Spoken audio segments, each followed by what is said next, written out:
India में OTT platforms का जलवा अब इतना बढ़ चुका है कि बड़े बड़े स्टार्स भी इसमें नजर आने लगे हैं और इसका सबसे बड़ा एग्जांपल है डिज्नी प्लस हॉटस्टार में हाल ही में रिलीज हुई web series Rudra the age of darkness. इस शो में लीड रोल निभा रहे हैं बॉलीवुड के जाने माने स्टार अजय देवगन। तो आइए करते हैं इस वेब सीरीज का रिव्यू। दोस्तों, मेरा नाम है अमित और आप देख रहे हैं प्योर दिस रिव्यू। आज मैं आपके लिए लेके आया हूँ रुद्र वेब सीरीज का रिव्यू। इस वेब सीरीज को डायरेक्ट किया है राजेश महापुष्कर ने। अजय देवगन के अलावा इस शो में और भी कई जाने माने कलाकार हैं, जैसे अतुल कुलकर्णी, ईशा देवल, अश्विनी कालिशकर, आशीष विद्यार्थी और साउथ फिल्म इंडस्ट्री से तमिल तेलुगु फिल्मों में काम कर चुकी बेहद खूबसूरत अदाकारा राशि खन्ना। अजय देवगन निभा रहे हैं एक सुपर कॉप DCP रुद्र का रोल। उनकी वाइफ का रोल निभाया है ईशा देवल ने। दोनों की शादीशुदा लाइफ डिस्टर्ब चल रही है और दोनों अलग अलग रहते हैं और DCP रुद्र एक पुराने केस में सस्पेंड चल रहा है। ऐसे में एक केस आता है जिसमें एक लड़की आलिया ने अपने पेरेंट्स का मर्डर कर दिया है, लेकिन वो इतनी स्मार्ट है कि उसने कोई सबूत नहीं छोड़ा। अब ये बात DCP रुद्र को प्रूव करनी है कि असली कातिल आलिया ही है। ये एक ऐसा केस है जिसके बारे में सिर्फ फर्स्ट एपिसोड में ही इन्वेस्टिगेशन होती है और देख के ऐसा लग रहा था कि रुद्र इस केस को सॉल्व किए बिना चैन से नहीं बैठेगा। लेकिन आगे के एपिसोड्स में रुद्र दूसरे केस को सॉल्व करने के लिए खुद आलिया से हेल्प लेने लग जाता है। एक टाइप से आलिया एक नेसेसरी डेविल है। तो बेसिकली इस शो की थीम ये है कि एक कानून का सिपाही है जिसकी पर्सनल लाइफ डिस्टर्ब चल रही है, लेकिन उसकी एक खूबी है कि वो वैसा सोच सकता है जैसा क्रिमिनल सोचते हैं। तो उसका डिपार्टमेंट में होना बहुत जरूरी है। बस पूरी वेब सीरीज में अजय देवगन को ही फोकस में रखा गया है, बाकी के कैरेक्टर प्लेस को फिल करने के लिए हैं। हर एपिसोड में एक नया केस आता है और रुद्र उस केस को आड़े टेढ़े लॉजिक लगा के आसानी से सॉल्व कर लेता है। कुछ लॉजिक तो बहुत ही अजीब से हैं। ऐसा लग रहा है जैसे जबरदस्ती डॉट्स को कनेक्ट करने की कोशिश हो रही है।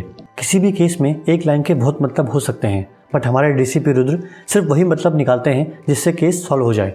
ये सच है कि आप किसी की बॉडी लैंग्वेज देख के उस इंसान के बारे में गेस कर सकते हैं और इस साइंस के एक्सपर्ट्स भी होते हैं जिन्हें बॉडी लैंग्वेज एक्सपर्ट्स कहा जाता है। लेकिन आप 100% श्योर होकर ये नहीं कह सकते कि जो आप गेस कर रहे हैं वो सही ही होगा। और यहाँ तो DCP रुद्र आधे केस सिर्फ बॉडी लैंग्वेज देख के सॉल्व कर देता है। फॉर एग्जाम्पल, सस्पेक्ट ने अगर जमाई नहीं ली तो उसके अंदर एम्पैथी नहीं है, तो हो गया वो कातिल फिक्स। एक सस्पेक्ट क्राइम सीन के पास वाली रोड पे नॉर्मल इंसान की तरह चल रहा है तो DCP रुद्र बता देता है कि सस्पेक्ट 100% आर्मी बैकग्राउंड से है और पूरी इन्वेस्टिगेशन उसी तरह मुड़ जाती है। किसी दूसरी पॉसिबिलिटी का कोई स्कोप ही नहीं दिखा रखा है। मतलब ऐसे लॉजिक दे रखे हैं जैसे क्रिमिनल खुद रुद्र को बता के गया हो कि मैंने ऐसा क्यों किया। सबसे हैरानी की बात यह है कि दूसरों की बॉडी लैंग्वेज पढ़ने वाला रुद्र खुद अपनी वाइफ की बॉडी लैंग्वेज नहीं पढ़ पा रहा। ईशा देवल के मन में क्या है ये बात रुद्र को पता ही नहीं चल रही। एक अजीब बात यह भी है कि अतुल कुलकर्णी ने भी DCP का रोल निभाया है, लेकिन उसे कोई DCP नहीं कहता और पूरी वेब सीरीज में सिर्फ एक बार इंट्रोडक्शन दिया गया है कि गौतम भी DCP है, लेकिन रुद्र को सब DCP ही बोलते हैं ताकि कैरेक्टर में वजन आ सके। पूरे शो में बस रुद्र का ही दिमाग चल रहा है और बाकी सब कैरेक्टर्स रुद्र के प्लान को फॉलो कर रहे हैं। लगता है विमल चबा के शायद दांत के साथ साथ दिमाग भी तेज हो गया है रुद्र का। अब बात करते हैं एक्टिंग की। तो शो में जितनी भी कास्ट है सब ने अच्छी एक्टिंग की है। अजय देवगन का कैरेक्टर एज यूजुअल सीरियस ही है और ऐसे रोल उन पर सूट भी करते हैं। अतुल जी को तो आप कैसा भी रोल दे दो, वो अपने रोल के साथ पूरा इंसाफ करते हैं। वैसे डायरेक्टर चाहते तो गौतम के कैरेक्टर को थोड़ा बैकग्राउंड स्टोरी दे सकते थे, क्योंकि गौतम अच्छा इंसान होते हुए भी एक करप्ट प्रोफेसर क्यों बना, इस बात को सपोर्ट करने के लिए एक बैकग्राउंड स्टोरी का होना बहुत जरूरी था। जहाँ तक बात है राशि की, तो एक साइकोपाथ का रोल निभाना कभी भी आसान नहीं होता। आलिया का कैरेक्टर एक ऐसी लड़की का है जो यंग है, सुंदर है, दिमाग से तेज है और सबसे बड़ी बात एक साइको है। राशि खन्ना ने एक्टिंग अच्छी की है, बट उनके फेशियल एक्सप्रेशन कहीं से भी उनके रोल को जस्टिफाई नहीं करते। राशि की एक्टिंग में सबसे बड़ी कमी यही थी कि वो एक साइकोपाथ के कैरेक्टर को नहीं पकड़ पाई। जैसा कि मैंने आपको बताया, हर एपिसोड में एक नया किलर आता है और सिर्फ 45 मिनट के एपिसोड में ऑलमोस्ट सब ने अपने कैरेक्टर को अच्छे से निभाया है। बट आलिया पूरे सीजन में है, लेकिन उसे देख के कहीं से भी साइको वाली फीलिंग नहीं आती। ईशा देओल के रोल में एक्टिंग करने के लिए कुछ खास था ही नहीं, तो उनकी एक्टिंग नॉर्मल है। अश्विनी कालिशकर ने जॉइंट कमिश्नर दीपाली हांडा का रोल अच्छे से निभाया है। आशीष विद्यार्थी के पास भी कुछ खास रोल नहीं था, तो उनका होना या ना होना बराबर ही है।